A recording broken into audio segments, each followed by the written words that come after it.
नमस्कार, मैं शिवांगी, आप देख रहे हैं जेएमडी खबर। लखनऊ में कोरोना के बढ़ते मामलों ने शासन की चिंता एक बार फिर बढ़ा दी है। वहीं जो कक्षा 8 तक के स्कूल 31 मार्च तक के लिए बंद थे, अब उन्हें बढ़ाकर 4 अप्रैल तक के लिए बंद कर दिया गया है। वहीं अन्य शैक्षिक संस्थान कोविड-19 प्रोटोकॉल के सख्ती से पालन के साथ खोले जाएंगे। अन्य राज्यों की तरह अब उत्तर प्रदेश में भी तेजी से कोरोना संक्रमण के मामले बढ़ रहे हैं।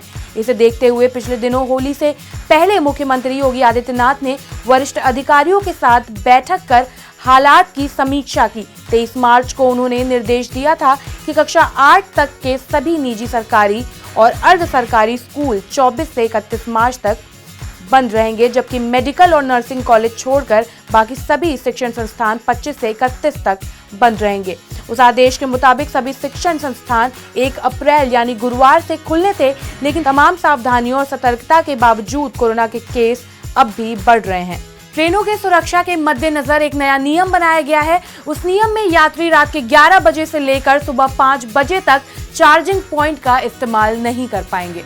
रात में चार्ज होने वाले लैपटॉप और मोबाइल फोन के ओवरहीटिंग का खतरा रहता है। वहीं लंबी दूरी की ट्रेनों में यह समस्या आम है। यात्री चार्जिंग पर मोबाइल और लैपटॉप लगाकर छोड़ देते हैं। इलेक्ट्रॉनिक उपकरण से आग लगने का खतरा रहता है। रेलवे बोर्ड के निर्देश के अनुसार इसे सभी जोन में लागू किया जा रहा है। ट्रेनों में लगातार आग की घटना के बाद यह निर्णय लिया गया है। दिल्ली देहरादून शताब्दी एक्सप्रेस में आग लगने के बाद सख्ती भी बढ़ गई है, क्योंकि एक कोच में लगी आग 7 कोच में फैल गई थी। इसी तरह सिगरेट पीने वालों पर भी नकेल कसने का रेलवे ने फैसला किया है। वहीं तीसरी खबर मथुरा के यमुना एक्सप्रेस वे से है, जहां पर तेज रफ्तार का कहर थमने का नाम नहीं ले रहा है। आज सुबह यमुना एक्सप्रेस वे पर भीषण हादसे में 3 लोगों की मौके पर ही मौत हो गई और 3 लोग गंभीर रूप से घायल हैं। आपको बता दें कि तेज रफ्तार वैगनार कार में एक परिवार नोएडा से आगरा जा रहा था। तभी यमुना एक्सप्रेस वे के माइलस्टोन संख्या 99 के समीप उनकी कार अनियंत्रित होकर डिवाइडर को तोड़ते हुए आगरा से नोएडा जा रही रोडवेज बस में आगे से घुस गई। टक्कर इतनी जबरदस्त थी कि गाड़ी के परखच्चे उड़ गए और उसमें सवार 3 लोगों की मौके पर ही मौत हो गई और 3 गंभीर रूप से घायल हो गए हैं।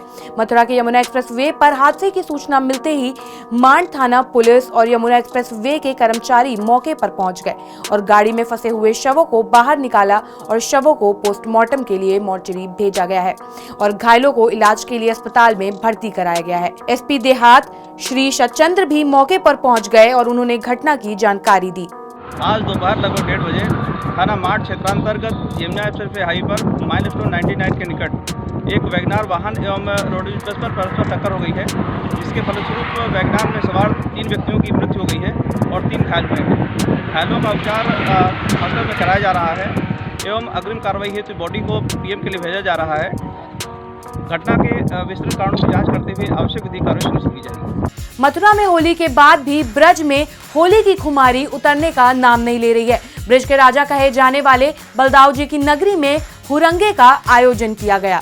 ब्रज में होने वाले 40 दिनों के होली उत्सव के दौरान ब्रज के राजा बलदाऊ की नगरी बलदेव में हुरंगे का आयोजन किया गया। ब्रिज में वैसे तो इससे पूरे होली उत्सव के दौरान राधा कृष्ण की होली की ही धूम रहती है, लेकिन बलदेव में आयोजित किए जाने वाले इसे हुरंगे की खास बात यह है कि यहाँ बलदाऊ जी की नगरी होने की वजह से देवर भाभी की होली खेली जाती है।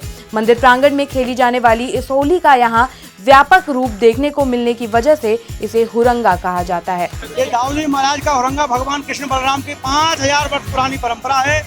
यहाँ श्रीमद गोस्वामी कल्याण देवाचार्य वंशज होली खेलते हैं और उन्हीं के परिवार की महिला उनके पिटाई करके और ठाकुर जी के रूप में होली खेलते हैं। परफेक्ट होली होनी चाहिए ना, एकदम ऐसी होली बहुत एंजॉय कर रहे हैं। कोड़े तो थे, कोड़े थे नहीं, लेकिन बच्चे जो है छोटे वाले वो बड़े उद्यमी है। मथुरा के एक गांव में दशकों से चली आ रही परंपरा का किया जा रहा है पालन।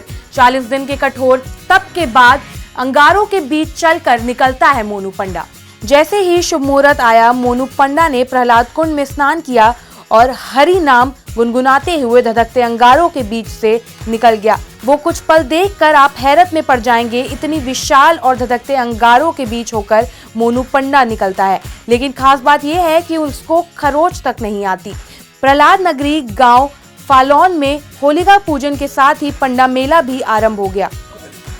मुझे बहुत आनंद आया, मुझे भगवान के दर्शन जग- ना कोई डर होता है ना कोई भय होता है। सिर्फ ऐसा लगता है कि जैसे एक बालक स्वयं आगे चल रहा है और वो बच्चा जैसे ही प्रवेश कर जाता है तो हम पीछे से प्रवेश कर जाते हैं। ना हमें कोई डर लगता है ना कोई भय लगता है, बस अग्नि में प्रवेश करते हैं। आज ये फालेन गांव में यहाँ का होलिका दहन निश्चित रूप से एक बहुत ही अद्भुत यहाँ का होलिका दहन देखा गया और ये चमत्कारिक है निश्चित रूप से। यहाँ पर मोनू पंडा जी बिल्कुल होलिका दहन के समय जब होली जलती रहती है उस समय से उसे पार करते हैं और स्नान करने के बाद कुंड में स्नान करते हैं। उसके बाद पार किया उन्होंने, सकुशल उन्होंने उसको पार किया है और ये निश्चित रूप से ईश्वर की कृपा है और चमत्कार है भगवान का।